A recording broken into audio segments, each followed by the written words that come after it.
how do I say this without being triggering? No, you can. You can be triggering. I don't think women should give losers chances.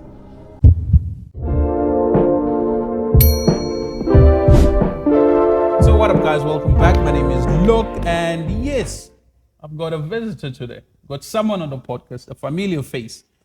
Bro, introduce yourself. Hi guys, my name is Paki, Lawu. I'm a content creator. Yeah, I mostly do public interviews, podcaster in the making. So yeah, that's me in a nutshell. Welcome, bro.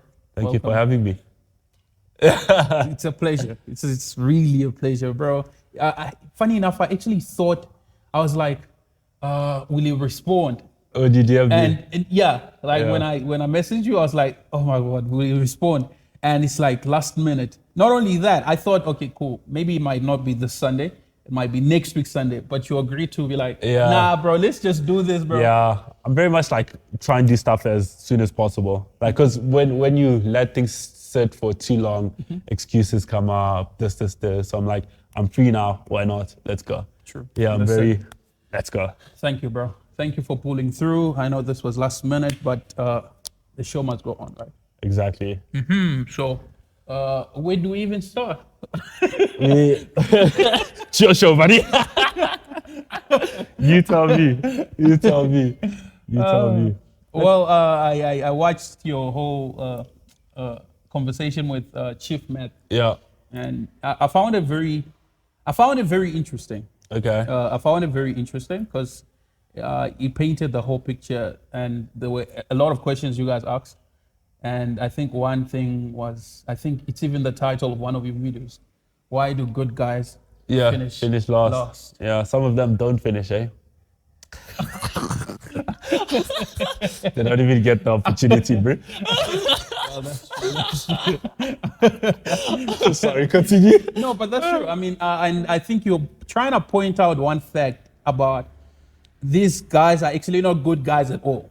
Did you agree with that? Because a lot of people disagreed with I like actually my agreed statements. with it. Okay, that's I actually interesting. agreed with it. Because majority of good guys can actually fall into the category of like orbiters. You know what an orbiter is? Yeah. And most But you can orbiters. explain to the viewers. Okay, so an orbiter is basically, but it's mostly associated with like males, right? Yeah. It's mostly like a male who's around a female and whose intentions are not really clear, and his whole aim is to befriend this female, regardless of whether she has someone in her life or not. Yeah. That's an orbiter, and he's always there, gives her advice. Majority of orbiters are very philosophical. They have this deepness to them. That's it. Just keep this. They have this deepness to them, but the whole intent, like from what I know and what I've observed, is for them to find that crack and just strike. Yeah. And most of them, it's not that they want to stay as well. No, they don't want to stay. They just want to find that opportunity to Hit. Yeah. So yes, I think that's why I agree with you. So good guys fall into this, and also the other side of good guys. That's just one category of like good guys. The orbiter, the good guy, and another one is a guy who has so much potential. If he was to reach a boiling point, is a villain. What do you mean? Expand on that. Like, he's a good guy, and he's good. He's good to a female. He meets her standards. He himself does not have standards. In fact, that's why he's a good guy, no? Okay. Because he's basically. I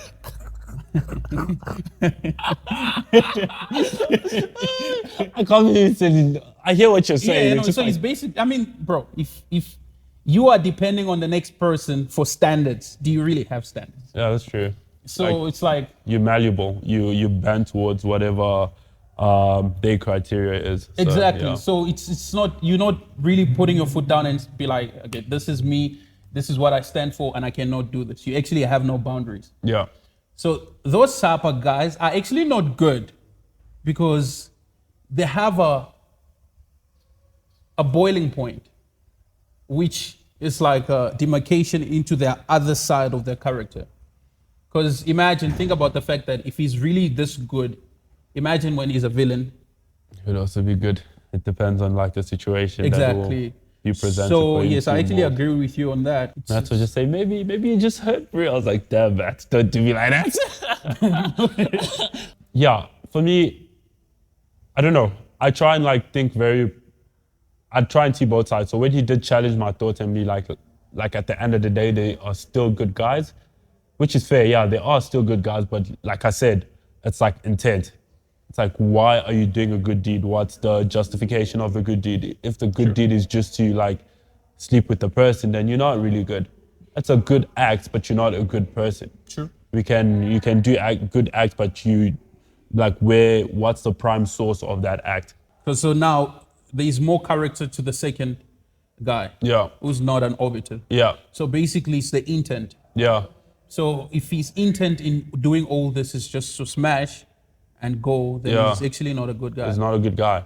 He's just manipulative and conniving, and he knows what he is pretending to be your ideal person. Where the person that has the standards and the morals is seen as like, oh nice, full of himself, he's cocky, but he's true to himself. You know what to expect. It's easier for you to, like if someone says, oh nah, listen, I just want to fuck, versus a guy says, oh no, I want to be in a relationship with you, and also they still has the same intent. The person that lied is the greater evil. True. Because now you conniving, the person has false hope. Because let's say both A and B person do smash, the A person where he's honest, will come, the girl will be like, okay, now I chose this and I knew the repercussions. Now the B person will be like, I thought you were gonna be my person, and then you backstab me. So it's yeah. Oh, okay. Okay. Yeah, it's so interesting. Yeah, and I mean, it's a very interesting analysis to take into consideration, because, I mean, we live in a generation where I think the whole thing, I saw that you guys also touched on the aspect of social media. Yeah. And females' approachability on social media is like a female with a lot of number, a huge following, is less likely to give consideration into your message or your approach. And which is fair. Because like, but do you think it's not fair? No, I think it's not fair because tell me why. I think there's a vagueness to it. It's vague. How so? Because majority of people just have followers without offering value in return. And I'm talking about tangible value, not just you as the girl that posts thirst traps. But then women and men have different like currency when it comes to value. I do understand that. So it's kind of like our fault because we feed into that. So like her value is her being beautiful. That's it. that's what we glorify and work towards. And then now let's try and play devil's advocate, and we goals from now. Like in this analogy, your goal, you're pretty, you get so much attention, right? From so much guys. How are you filtering? You're filtering people that would be deemed as similar social status to you. Social status, of course. Yeah, obviously, you're not gonna go to a person that like 300 followers, has no social clout. It just because we work in a digital era, because everything is like hyper fast and hyper, like everyone's rushing towards thingy, and the paradox of choice and opportunity cost, whatever. When you see 300 followers, you look at the profile, it looks average, then you see the next man with like expensive cars, the social clout. It's easier for you to think that's a better partner. Is that true? I don't know. But it's from a filtering perspective, I get why they would gravitate towards like, okay, now on paper, if someone's successful, automatically we assume they have good qualities. They are smart, they are patient enough to push through whatever they were doing to get them success. They have resource, they have people skills, because you have to be able to negotiate and get what you want.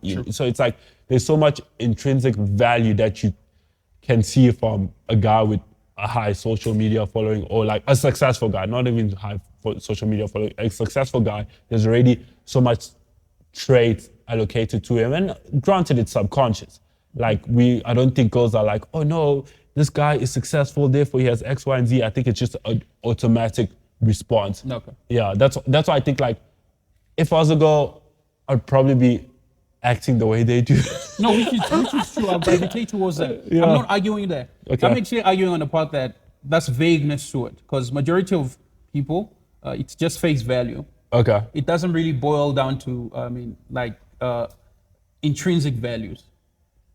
But that's Like inherent character. Like it's not really, what you see is not really the person. It's just what the person chooses to let you see.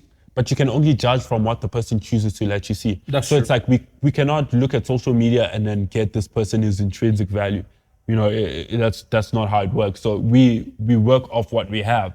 So what you display and they see and they judge and they're like, if this is your best and I don't like it, you know, like why would I try and dig deep or whatever? And I know it's shallow, but it's like, what's the alternative? Like speaking to a bunch of random guys that are deemed as quote unquote average, so you can filter out and find a genuine person. No, like not really. there's no real solution to it.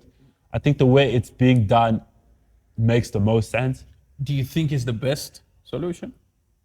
And it's the best somehow approach? That's a good question. That's a really good question. Do I think it's the best solution? Honestly, I don't know. Honestly, I do not know. Yeah, no. I do not know because I'm trying to think of an alternative where it's like they are still even like how do I say this without being triggering? No, you can. You can be triggering. I don't think women should give losers chances. Like if But overall, I think nobody should give a loser a chance. Yeah, that's what I'm saying. That's what I'm like. So the people that look successful, cool, maybe they have like other faulty characters, but then they are all successful good guys. So like if we're speaking about like clearly from a social media perspective and filtering from there, I kind of get why you would want more. I would never tell a woman to like go for a bum or never. Or a guy that doesn't look like they have their shit together. That's true. Yeah. No, that's true. That's very true. Okay. The best option. I don't know, because I felt like there's good to it. Yeah? Yeah. There's good to it. There's good to the whole thing and approach and be like, okay, cool, this is this. But the negative side for me, right, is to some extent, I think that's why everything is ruined, because there's so much options. Yeah. But the thing is, where we're looking at it, these options is from the perspective that, oh, there's so much options, and these options are attainable to me simply because I'm this and this and this and that. But in reality, it's like, okay, cool, there are so many options, but guess what? There's a high probability that these options, I might not even be able to attend any of these options if I was to give an opportunity. Are you speaking from the guy or the girl's perspective? Both. I think most people have like pretty much a realistic perception of what's attainable and what's not. I doubt. Really? I doubt, bro. I think it's been what can I say? Distorted Because of social media. because of social media. It's been distorted. Well, I would. Because if that was the reality, then I think the dating market and the dating pool would have been, all these conflicts and useless debate and everything would have been resolved, and things would have been better than they are at the moment. I think most pretty girls have like quite a good idea of the type of guys they can acquire. Whether they choose to or not, that's a different thing, a different story. Guys, maybe they might be delusional, but then the world will humble you. That's why there was even Tinder stats that like, you know, most, like a guy that's a 5 will probably go for a girl that's a 2. Like, Yeah, because that's the girls that are 5s will go for guys that are 10. And that's kind of like contradicts what I'm saying, right? Because it's like, okay, now girls are shooting up and guys are shooting down. It's what do you call it? Hypogamy, the girls? It's Hypogamy? Hypogamy. And hypogamy, I think, for the guys. Hypogamy, I've even heard of. I think so, yeah. For the guys, that because they choose down. And girls, hypogamy, they choose Yeah. up. So women date up and across, so they won't date anyone below them. Okay. So they can date someone in the same level, which is even that is rare, but usually they go up. Guys would date across and down. So like a 10 would date a 7, etc., going down. But the major disconnect with this thing is that like, cool, let's say the guys that are 10, right, that are dating across and down are most likely to get into a relationship with another 10, where the girls that are 5s, get a false perception of like of them being more valuable than they actually are. And well, I'm speaking from a purely like superficial perspective, guys. Wait, So don't attack me. does this So- not so- go back into what you stated? That's why I said I'm contradicting myself. Yeah. So I'm understanding in real time as I'm speaking. So women that are 5s can obtain the guys that are 10, but the guys that are 10 will not date them. So it's like, oh, now I would have sex with a 5, but I'm not gonna be in a relationship with a 5. Where with guys that are 5s, they're just down. They don't even date across. Yeah, because they're quite realistic about things. Yeah, but then in actuality, if a 5 dates a 5, there's more likelihood that that relationship will prosper. But it's like the women are a bit ambitious. And guys, if you think I'm chatting shit, there are data around this. I'm not just. No. I'm not We understand that that's true. I'm just speaking for the comments because I predict people is triggering. Yeah, well, like, oh my, what are you trying to say, Yeah. bro? So, but even though it's like distorted, but then the 5s can still get the 10. Whether they get them long term is a different story. Mm-hmm. But they can still, like, you can be a girl that's like deemed according to societal standard of 5. You still. But is it getting or is it just? You see, that's the thing. that goes on to a different conversation. What? It goes into one night stands and all this. But then I guess it could be that. But then you could see this 5, one night stand, you're a 10, whatever, and then it could become something or nothing. But there's still a possibility that something will happen. That's true. Now, a guy that's a 5 with a girl that's a 10, there's no opportunity possibility. of like There's trying no- to bro, test there's and no see. opportunity Because you at could all. be like, oh no, because there's a lot of people that settle that like not really my type, but then they compensate with XXX values. Mm-hmm. But then if you disregard them from the get-go, Yeah. then you know there's no room to filter. That's why I initially said like they kind of like know what they can get because they can still get it, but like to what extent, that's a different story. Like I pretty much know the girls that I can. that I can get. I know. You know, Are you confident in that though? yeah. They know. I don't want to say too much. Oh God. I'm like the not to toot my own horn, but like I'm quite tall, I'm fit, etc. I'm like the stereotypical like person's type, and I know I'm not everyone's cup of tea, but like I'm a lot of people's cup of tea. Okay, true. Yeah, so Okay, that's understandable. Shooting is short, guys. Indirectly. yeah. If you DMD got at that, if Paki you got Lawu that. 8. Yeah, if you got that. Send your CVs. Yeah, send No, your I'm joking. CVs. I'm joking. I'm speaking to someone. I'm speaking to someone. Yeah. Okay. Why do you think? Because I mean, I'm pointing out the vagueness in it and the fact that there's so much option to the point where even because I understand majority of people don't really look for potential, which is understandable because sometimes potential can turn sour. Yeah. In the long run. Yeah. Right? It was potential, but it turns sour. Sometimes potential is just that potential and nothing else. Exactly. Yeah. And sometimes tangibility of things like, oh, it's all well. In the long run, it's not well. Yeah. So everything is so unpredictable. Yeah. Don't you think the many options make it difficult for choice? Yeah, exactly. I feel like, and this is something I struggle with myself, and like you watch the maths video, if you guys haven't seen it, go check out my YouTube channel. I'm plugging myself. Anyways,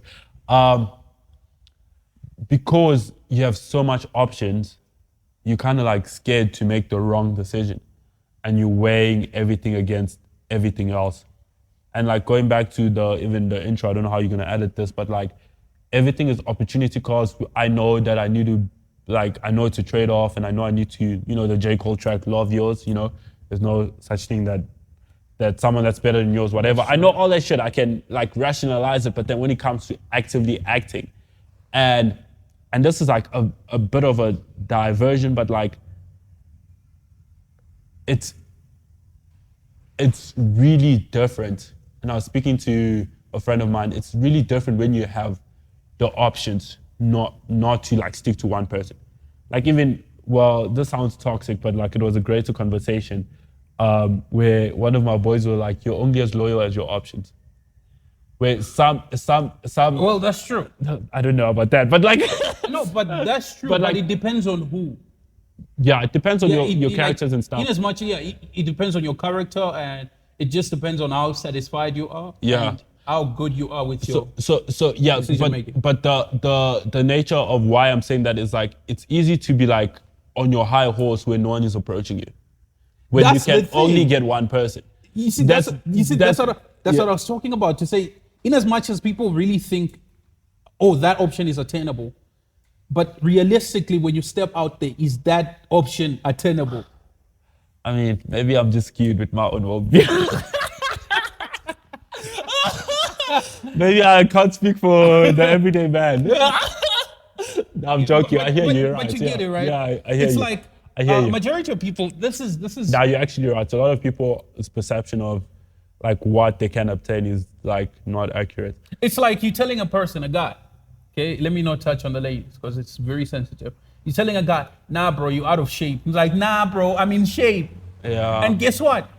Girls like this type of body. It's like, no, bro, you out of shape. I don't think they believe that though. That's the thing. I think it's like a defensive mechanism. Like if someone called me like fat and stuff and whatever, just imagine I was fat, whatever, cool. I'm not gonna be like, yeah, bro, you're right. You know, I need to hit the gym. That's true. Your knee-jerk reaction is to be on the defensive mode. It's like, what are you on? And then you try and find rationales to, like, even if I'm this builds, girls love the dad bod, whatever. You know, you get it, right? you're working backwards instead of, but I'm sure it hurt him. That's why he's being so triggered. It's like the whole notion of the truth hurts. If you call me fat, I'm not triggered at all because I know I'm not fat. Because you've somehow, what can I say? You somehow come to the realization or rather accepted the fact that you are not. And there's proof to it. Yeah, but if I was a bit insecure and I thought I was fat and that's when I start trying to justify. I can easily dismiss it like, okay, cool, whatever, I'm fat, haha, okay. It's like, I know it's not true. But if I'm like, oh no, now I'm trying to say, no, I have a dad bod and technically a dad bod's not fat and ladies love me, it's like you overcompensate. Chill. There's a lot of reasons Yeah. to justify it. I think that's the approach majority of people take. More especially when you point out that, okay, cool, you have a lot of options, that's true. Yeah. There's a lot of dudes shooting their shot Yeah. in whatever DM or ladies shooting their shots.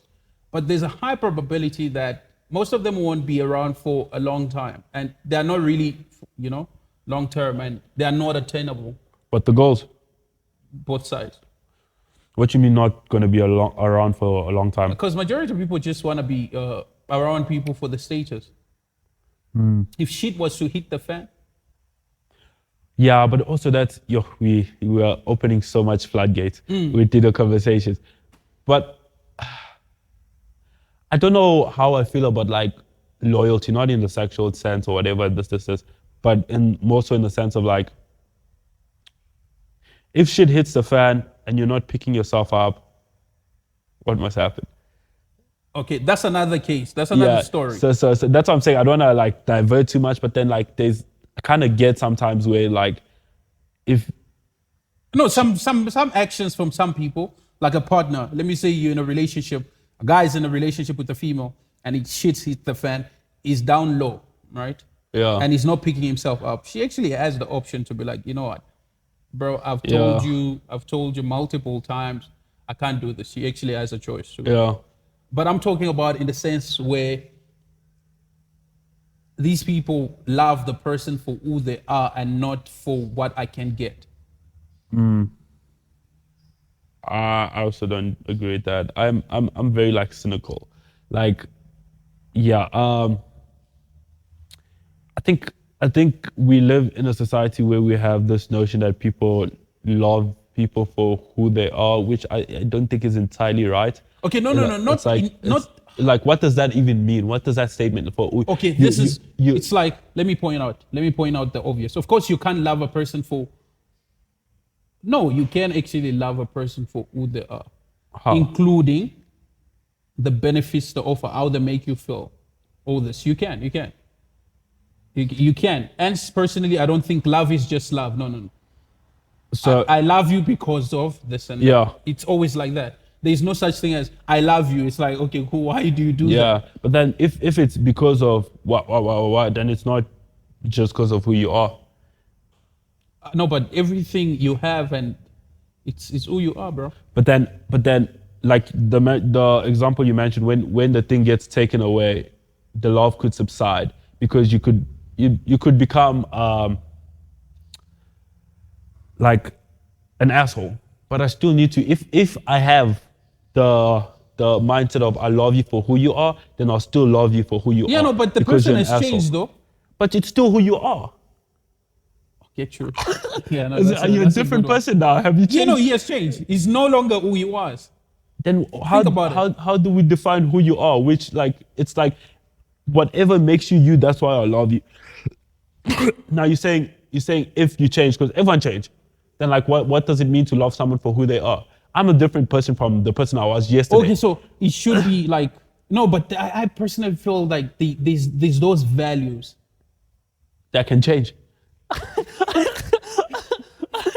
Okay, now you're pulling me into some rabbit hole where I'm experiencing some form of existential crisis. Now I'm asking myself, what is love then? You can't just you love people for the stuff that they could provide, the qualities that they have, How they make you feel as well. How they make you feel based on the qualities that they have. They have. Yeah. So, okay. It's the same thing. Like Okay. you love them based on the qualities they have and how they make you feel and everything. Now, supposedly everything stopped. Okay. Should you stop loving them? I think that's where loyalty comes in. Because if you say if I love you for the way you make me feel, when you stop making me feel like that, should I still love you? I think, okay, whose side? Okay, I've always asked this question, like, whose test is this? Is it the person who loved you or the person who was loved? The person who was loved, like the person who's receiving the love. Yeah. Yeah, they are the people that, like, because if someone changes and it's not what you've signed up for, I think it's a bit absurd to stay. Because that's not what that wasn't part of the lease agreement, you know? Okay, that's true. Yeah, so it's like the whole. So the love is done. Yeah. Our love ends, bro. That's true. And personally, I And the don't ones believe that- I don't believe love is unconditional. I don't think. Yeah, also I don't. I actually don't believe Yeah, it. that's even like a wasteful argument because Yeah, it's like I don't believe love is unconditional. Because even flipping. Yeah, I don't like touching on religion, but like even God's love, I don't know if it's unconditional.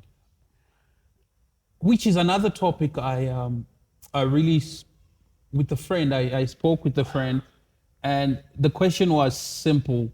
I mean, he made good points, but the question was basically if God's love is unconditional, then he shouldn't have an option of do this and I will do this. Right? Draw near to me, then I'll draw near to you. And that's what the friend was arguing. He says he loves everybody. His love is unconditional. Of course, most of them will argue on the part of Jesus died for.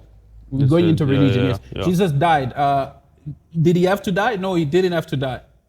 He could have just said, no, I don't want to die. But he died, so that demonstrates God's love. But there's also like another stage to that, which is an option. It's like, now I feel like a Jehovah's Witness. No, I'm hearing. Yeah, no. It's like, so there's another option to that, which is basically, okay, cool, there's this love. But in order for you to participate in this love, you'll need to do this. I love you, but if you don't... So that's the condition. That's that's what the I was condition, arguing yeah. on that part. I said, but there's a condition. He says, no. God loves everybody. But there's just a side to it where You see, so people, the thing about like arguments and stuff, people need to understand the English language. They need to know what's a condition. So if you say, I love you, but there's a condition. That's a condition. Yeah, so there's the whatever follows after but, even if it's like, I loved you prior, you know, when I created you, and then the unconditional love doesn't exist in totality and throughout the whole lifespan of your life. It changes when you are in the part of making a decision, and if you make a decision that doesn't align with them, which is justified. Like if someone's doing something you don't like, then why would you like reward them with love? Makes sense. But people like to be in this whole fallacy world of like, no, it still loves you. Maybe it's Which like, is, I think a lot of people don't want to accept okay. maybe love is a bad word to choose, because it's like maybe you can still punish people that you love because you see that, because maybe because I'm trying to see the other side now. Maybe I can say like, hello Kitty. Hello buddy. Maybe I can say like, let's say when I eventually become a dad one day, my kid does something I don't like, I punish them. That doesn't mean I don't love them. You know, I still love them, and I'm punishing them out of the act of love. So maybe they can use that argument of like, yeah, God loves you, but then if you do the stuff, it's still an act of love because you're going against God's will. That's the thing, but I've not really understood, because I think if we really want to argue for this, right, I think we'll need to really define what love is. Yeah. I think which is a hard thing to paint. Because from God's perspective, you find out the way he describes love, because he says he's love, right? Yeah. From God's perspective. Why are you talking like you're not religious? You're like... No, because I love religious philosophy. Okay, cool. Yeah, so it's like, from God's perspective, he says he's love. But from our perspective, I don't think we've really grasped the whole thing, what love is. Because majority of people will run to 1 Corinthians and talk about love is not proud. Yeah. It's slow to anger. But that's not love. It's just telling you the characteristics of love. Yeah. What you mean? If it's telling you the characteristic of love, isn't that what love is? No, it's not. Isn't that a description That's just the of love? characteristics. Those are just elements that come with love, but is it really painting the whole picture of what love is? No, it's not. That's interesting. So, okay, let's use another word. Let's say fear. If they tell you the characteristic of fear, do you not grasp what fear is? No, not entirely. So... I don't grasp what fear is. I just know the characteristics of it. Okay. So you're saying that, okay, so maybe for the audience and for myself included, so let's say, give me the characteristic of fear that would not necessarily tell you what fear is, and give me the concrete definition of fear, where we would like an equivalent for love. Yeah, that's a difficult one. But fear, what do most people say? To say you can be afraid but still be courageous, something like that. Yeah. Right? So fear does not, this is so complex too. I know the characteristics of fear. So fear, even in the face of evil, fear is not moved, is not shaken. Even in the face of some evil and something difficult, fear is still there. Let's just say that's the characteristics of fear, right? Okay. But still, that does not define fear. Okay, now define fear. It's difficult. So how would you define fear? It's very difficult. Look at the dictionary. No, but the dictionary doesn't really conceptualize the whole definition and idea of what fear is. That's what I'm trying to point out. What if, I think that's a dangerous game to play, because like a lot of the stuff, it's like, especially with the word love, there's so much different interpretations. Don't you think it's the same thing? It's very dangerous. Yeah. Because for some people, love is what's this? Sacrifice. Love could be. Stockholm syndrome. Yeah. Is it Stockholm syndrome? Right? Yeah. When you fall in love with the person that kidnaps you, and exactly. Yeah. Don't you think for some people that's love? You see how dangerous that is? Yeah. It's a very dangerous thing. And so I'm trying to argue for God in this thing. What if we have not really conceptualized the idea of love from God's perspective? Yeah, but also it's like that leaves us in a place of I'm trying to say work backwards, but now we can just readjust all the wording and make all God's action into love. So it's like we're working backwards, where like whatever God does is from a place of love. So God's always right and he's always loving. Although that's not how we conceptualize love, but also at the same time, who are we to like give a definition to love? And he gives it its meaning and value. His own meaning. So it's like we're leaving God in a very unquestionable position. Yeah. And at the same time, there's a lot of questions as to what it is.